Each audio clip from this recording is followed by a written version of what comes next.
Web apps can now communicate with nearby Bluetooth low-energy devices using the Web Bluetooth API.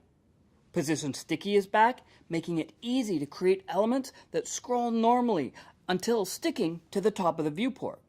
And HTML5 by default is enabled for all users. I'm Pete LePage. Let's dive in and see what's new for developers in Chrome 56. Until now, the ability to interact with Bluetooth devices has been possible only for native apps. With Chrome 56, your web app can communicate with nearby Bluetooth low-energy devices in a secure and private manner using the Web Bluetooth API. The Web Bluetooth API uses the GAP protocol, which enables your app to connect to devices such as light bulbs, toys, heart rate monitors, LED displays, and more with just a few lines of JavaScript. Web Bluetooth can also be combined with physical web beacons to discover and control nearby devices. Francois has a great article on updates, and be sure to check out some of the cool demos that go along with it.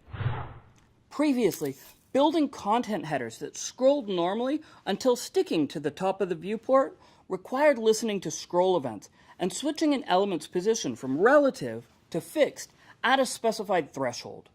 It was difficult to synchronize and often resulted in small visual jumps. Chrome now supports CSS Position Sticky, a new way to position elements. An element that is position sticky starts relative but becomes fixed after the element reaches a certain scroll position.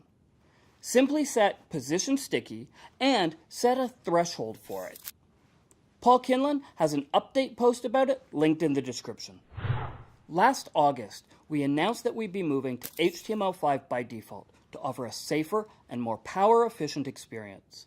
This change disables the Adobe Flash Player unless there's a user indication that they want Flash content on specific sites.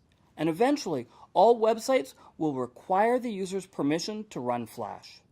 In Chrome 56, HTML5 by default has been enabled for all users, which means that they will be prompted to run Flash on a site-by-site basis for sites that they've never visited before.